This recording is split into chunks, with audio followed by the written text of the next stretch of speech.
There is a piece of advice that has been repeated for years, in kitchens, in articles, in water filter advertisements.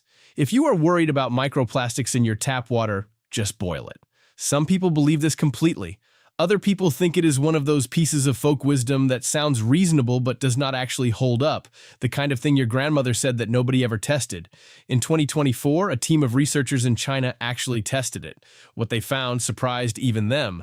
Boiling tap water can remove up to 90% of the microplastic and nanoplastic particles inside it. 90%, from a method that costs nothing and requires nothing you do not already own. But here is the detail that almost no one repeating this advice ever mentions, and it is the detail that determines whether this works for you at all. The researchers found that boiling soft water removed only about 25% of those particles. The same method, the same 5 minutes. A more than threefold difference in results depending entirely on one property of your water that you have probably never thought about. So the real question is not whether boiling water works. It does. The real question is whether it works for you, specifically where you live, with the water that comes out of your own tap. And by the time this video is over, you will know exactly how to find that out in under 2 minutes for free. Here is what this video covers. First, exactly how the 2024 study worked, and what the researchers actually measured when they say boiling removes microplastics. Second, the specific mechanism, what is physically happening to a plastic particle when water boils, because the explanation is more interesting than a simple filtering effect. Third, the property called water hardness, what it means and why 85% of the United States already has it without realizing what that means for this method.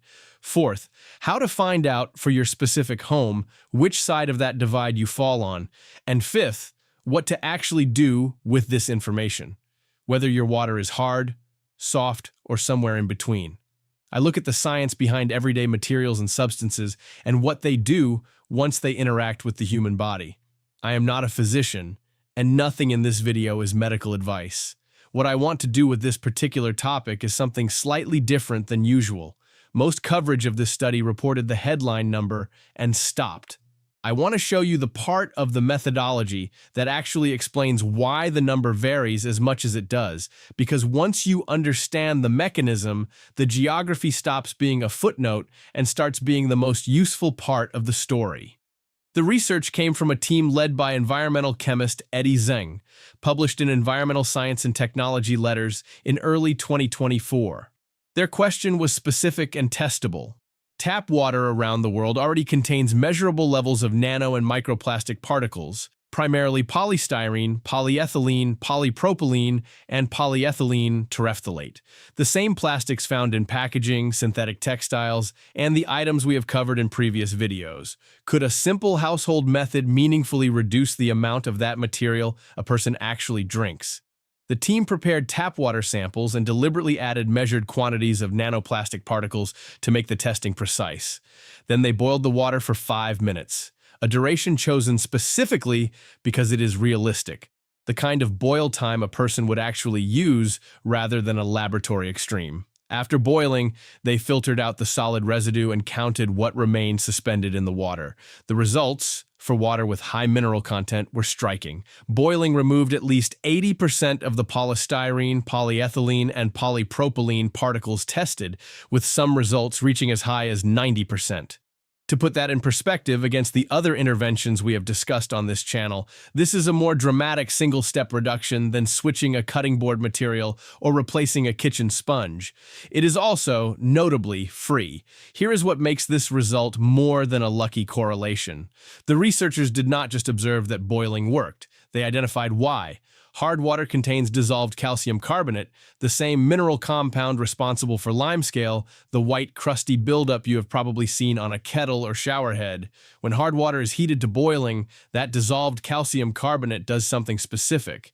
It comes out of solution and begins to crystallize, forming the visible scale you are familiar with. As those calcium carbonate crystals form, they do not form in isolation. Microplastic and nanoplastic particles suspended in the water act as a surface for the crystals to grow on. The technical term is nucleation, the process by which a solid begins forming around a starting point. The plastic particles become trapped inside the forming mineral structure, encapsulated, the same way a piece of debris can get trapped inside a growing crystal in nature. Once encapsulated, the particle effectively becomes part of the solid-scale residue rather than remaining a free-floating particle suspended in the water you're about to drink. This explains precisely why the soft water results were so different. Soft water, by definition, contains very little dissolved calcium carbonate. There is not enough mineral material available to crystallize, and therefore nothing for the plastic particles to be trapped inside. The boiling still happens. The water still gets hot, but the specific mechanism that removes the particles in hard water has almost nothing to work with in soft water. The method is not failing in soft water. The chemistry it depends on is simply not present in sufficient quantity. This is the part of the story that almost no coverage of this study has translated into something a viewer can actually use, and it is more relevant to an American audience than you might expect. Roughly 85% of households in the United States have water that qualifies as moderately hard to extremely hard. This is not evenly distributed by accident. It follows the geology beneath your feet. Regions sitting on limestone, chalk, and dolomite bedrock, which includes most of the Midwest, the Great Plains, Texas, and the Southwest, produce naturally mineral-rich groundwater. Cities like Indianapolis, Las Vegas, Phoenix, and San Antonio sit on some of the hardest water in the country, in some cases exceeding 200 parts per million of dissolved minerals. The other 15%, concentrated in the Pacific Northwest, New England, and parts of the Southeast, sit on granite and volcanic geology that does not release the same mineral load into groundwater. If you live in those regions, your water is naturally softer, and this particular method will work less well for you, through no fault of how you boil it. This means that for a clear majority of people watching this video, in the United States specifically, this free, zero-equipment method will do almost exactly what the study found, removing the large majority of suspended microplastic particles in a single 5-minute boil. For a smaller but still significant minority, it will do meaningfully less, and that group needs a different primary strategy, which I will cover in a moment. You do not need a laboratory to know which category you fall into. There are 3 ways to find out, in order of how quickly you can do them. The fastest is your municipal water provider's Consumer Confidence Report, a document every public water utility in the United States is required to publish annually, usually available as a free PDF on the utility's website. It will list hardness directly, typically in milligrams per liter or grains per gallon.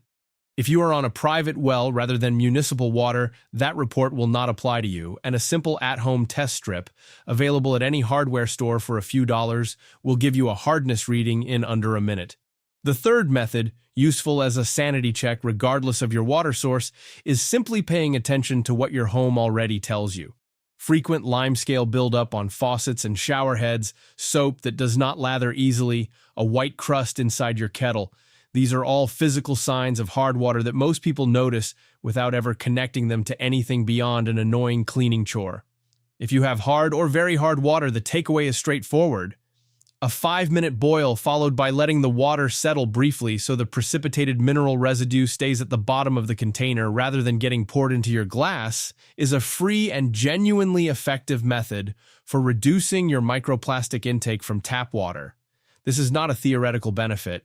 It is a measured one, in the same range of effectiveness as switching the materials we have discussed in previous videos. If you have soft water, boiling alone is not your best primary strategy, and pretending otherwise would be exactly the kind of overstated claim I try to avoid on this channel. Your more effective options sit elsewhere, specifically in filtration methods designed to physically capture particles regardless of mineral content, such as reverse osmosis systems or filters rated for sub-micron particle removal. The boiling method is not useless for you, but it is not going to deliver the headline number you have heard repeated, because the chemistry that produces that number depends on something your water does not have much of. There is a middle approach worth mentioning for anyone uncertain which category they fall into, or anyone who wants the benefit of both. Boiling combined with a basic filtration step, even passing the cooled boiled water through a simple carbon filter, addresses both the mineral-dependent removal mechanism and provides a backup capture method for whatever the boiling process does not catch. This combined approach is what several of the researchers studying this topic have specifically pointed toward as a next step worth testing further. Here's one detail from the original research that almost never makes it into summary coverage, and it is the kind of detail that changes how you actually use this information day to day. The researchers found that water hardness was not the only variable that mattered. Particle size mattered too. Larger microplastic particles were removed at a higher rate, than the smallest nanoplastic particles, even in hard water. The smallest particles, the ones increasingly identified in studies on arterial plaque and other tissue, are also the hardest for this specific mechanism to fully capture. This does not undermine the method. Removing 80 to 90% of particles, even if the very smallest fraction is somewhat less efficiently captured, is still a substantial reduction in total exposure. But it does mean that boiling should be understood as a significant risk reduction tool, not a complete elimination method, even under ideal hard water conditions. That distinction matters for how confidently you can rely on this as your only strategy versus one part of a broader approach. So, does boiling your water actually remove microplastics? The honest answer, the one this video opened with, is yes, dramatically, for the large majority of people watching this in the United States. But the advice was never complete on its own, and now you know the missing piece. It depends on what is already dissolved in your water before it ever touches your stove, a fact determined by geology long before you turned on the tap. Check your consumer confidence report or grab a $5 test strip. It takes less time than it took to watch this video. Then you will know, specifically and personally, whether this is the single most effective free change you can make to your water routine, or whether your effort is better spent somewhere else entirely. If you want the next piece of common advice, examine this closely, with the actual mechanism behind it rather than just the headline. Subscribing is the most direct way to get it. I will see you in the next one.